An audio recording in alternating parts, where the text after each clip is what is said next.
Hello student, मैं रूपास से अमित सौरभ। आज मैं आपको बैक्टीरिया का एक जो जेनेटिक रिकम्बिनेशन का प्रोसेस है, ट्रांसडक्शन, उसके बारे में बताऊंगा। ट्रांसडक्शन,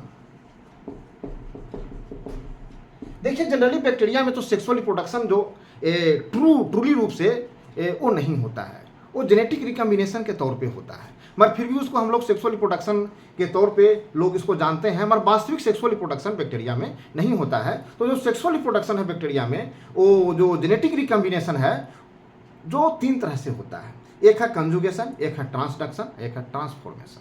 तो ट्रांसडक्शन के बारे में हम हल्का सा विचार करेंगे। अगर बैक्टीरिया का जेनेटिक मटेरियल वायरस के थ्रू वो ट्रांसफर हो रहा है, मतलब इसमें जो वेक्टर है, मतलब जो कैरी करने वाला जेनेटिक मटेरियल वो वायरस है, तो हम उसको ट्रांसडक्शन कहेंगे। मतलब कि transfer of genetic material from one bacteria to another bacteria by virus, as a virus, as a vector, that is a transduction. तो इसमें ट्रांसडक्शन में वायरस का जिक्र हुआ है, और वो स्पेसिफिक वायरस जिसको हम लोग बैक्टीरियोफेज के बारे में जानते हैं। बैक्टीरियोफेज। अब बैक्टीरियोफेज का भी बहुत इंपॉर्टेंट है। तो ये ट्रांसडक्शन और बैक्टीरियोफेज में बहुत ही जो है रिलेशन, बहुत ही क्लोज रिलेशन है। तो बैक्टीरियोफेज का मतलब होता है वैसा वायरस, फेग मतलब वायरस का है, पार्टिकल है, वैसा वायरस जो बैक्टीरिया को ईट करता है, बैक्टीरिया को डिस्ट्रॉय करता है, दैट इज ए बैक्टीरियोफेज।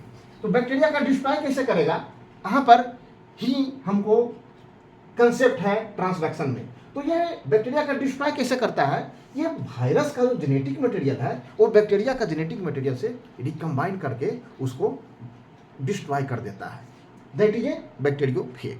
और यही बैक्टीरियोफेज है जो गंगा जल में पाया जाता है, जिसके कारण गंगा जल वो बैक्टीरिया से कंटामिनेट नहीं होता है। तो बहुत दिन तक गंगा जल में वो इंसेक्ट का भी इन्फेक्शन नहीं हो पाता है due to presence of bacteriophage. तो गंगा जल में कौन सा वायरस है, बैक्टीरियोफेज, जिसके कारण से गंगा जल स्वच्छ रहता है, वो जल्दी वो खराब नहीं होता है, उसमें बैक्टीरिया का इन्फेक्शन नहीं होता है, इंसेक्ट का भी इन्फेक्शन नहीं होता है। Okay, thank you.